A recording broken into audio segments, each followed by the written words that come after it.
Próximo orador inscrito, vereador Isaac Ricaldi. Boa noite, presidente, vereadoras, vereadores, assistência.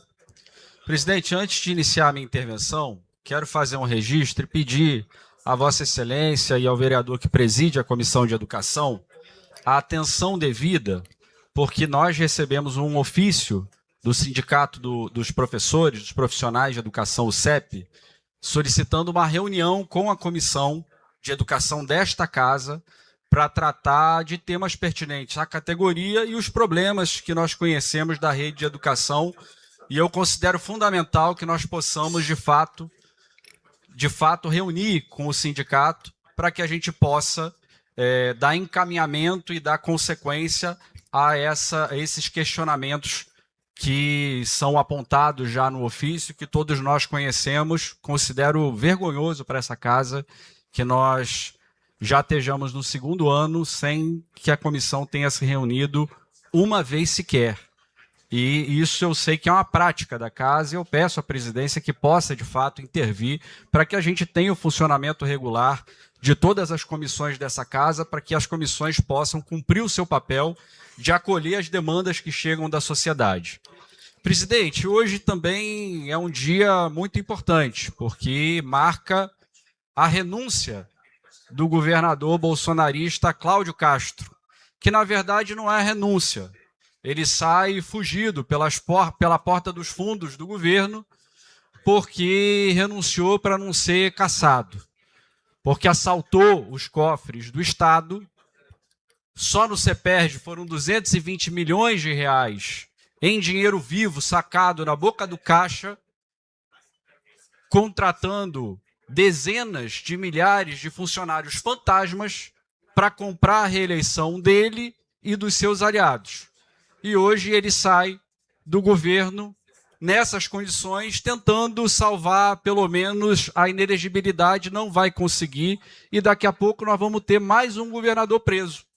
Porque além deste crime que ele responde na Justiça Eleitoral, que seguramente vai ter desdobramentos penais, há outras denúncias que ele vai precisar também responder.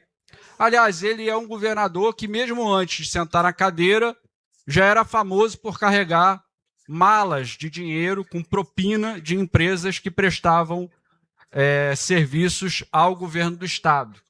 Então, se a justiça for feita, a gente vai ter, infelizmente, mais um governador do Estado do Rio de Janeiro preso em bem pouco tempo.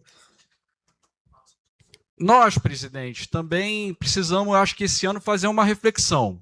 Esse é um ano eleitoral, um ano que a sociedade é chamada a fazer uma avaliação sobre quem está no governo, a projetar o futuro da sociedade, e o grupo bolsonarista se prepara aqui no Estado e aqui na cidade para essa eleição.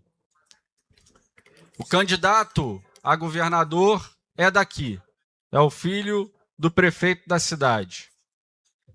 E penso que eles estão numa encruzilhada, porque ou eles ganham o governo do Estado, ou eles caminham a passos largos para perder também a Prefeitura de São Gonçalo na próxima eleição.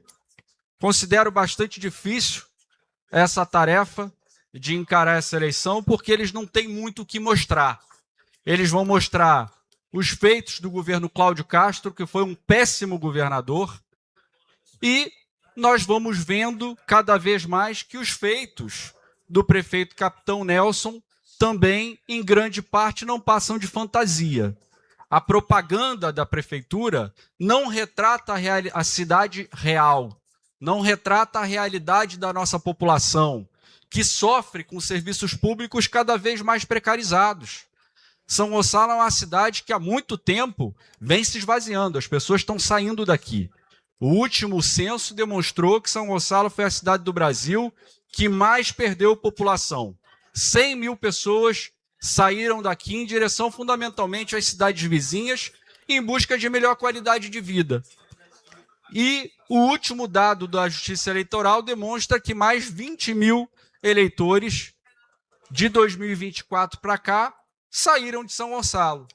E por que saem de São Gonçalo se a propaganda da prefeitura vende que a cidade é uma cidade perfeita? saem fugindo exatamente da violência, porque este governo municipal, aliado ao governo Cláudio Castro, transformou São Gonçalo na capital nacional das barricadas. É impossível transitar hoje pelo território da cidade sem topar com uma barricada.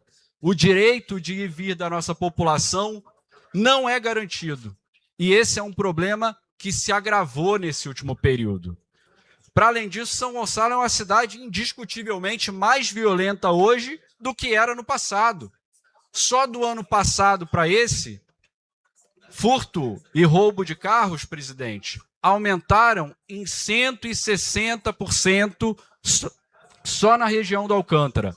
Dados oficiais do governo do estado.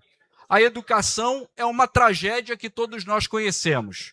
A segunda pior cidade em qualidade de educação no estado do Rio de Janeiro. Quem vai a uma escola municipal, e eu vou quase que diariamente, percebe a covardia que é feita com as nossas crianças. Porque faltam professores, faltam as condições mínimas para uma criança poder estudar, faltam professores de apoio, sobretudo, e os estudantes autistas e PCDs são jogados numa salinha improvisada, muitas vezes sendo cuidadas por faxineiros ou por merendeiras. Isso é uma situação vergonhosa que marca bem qual é o compromisso desse governo e quais são as suas prioridades. Na saúde também não é diferente. A saúde, durante o governo Capitão Nelson, se transformou num verdadeiro balcão de negócios.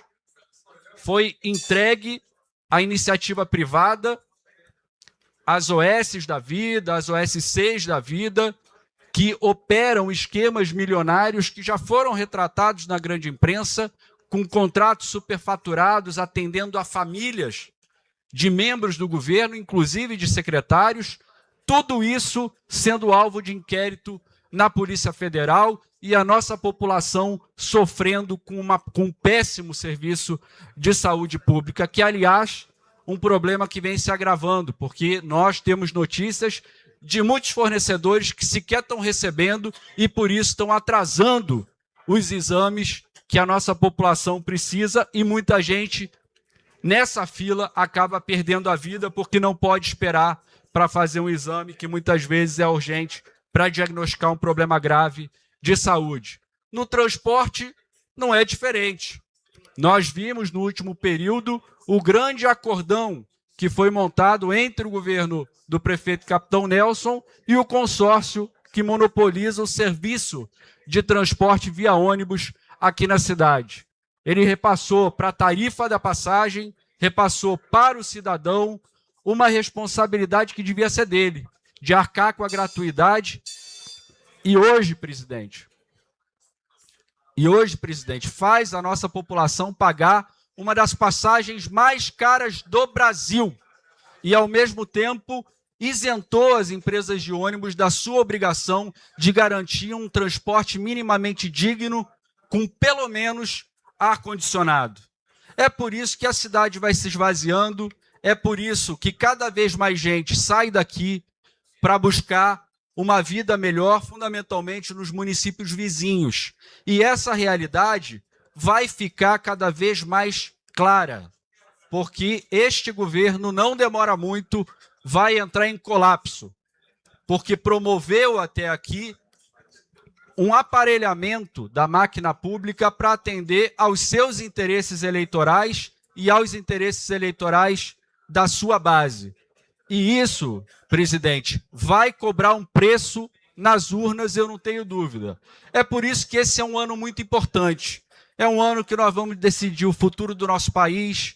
Eu não tenho dúvida que nós vamos reeleger o presidente Lula para dar consequência ao projeto de mudança que está em curso, para que nós possamos oferecer à nossa população melhores condições de vida, para que a gente possa promover justiça tributária e para que a gente possa, de fato, reduzir a jornada de trabalho 6x1, que hoje sacrifica a grande maioria do nosso povo. Vamos tirar do governo do Estado essa quadrilha que há muito tempo se apropriou de um Estado que cada vez mais está caminhando para o rumo da falência. E também vamos abrir espaço para, num futuro muito próximo, derrotar o bolsonarismo também aqui na cidade e a gente abrir espaço para construir um futuro verdadeiramente digno para a nossa população. Obrigado.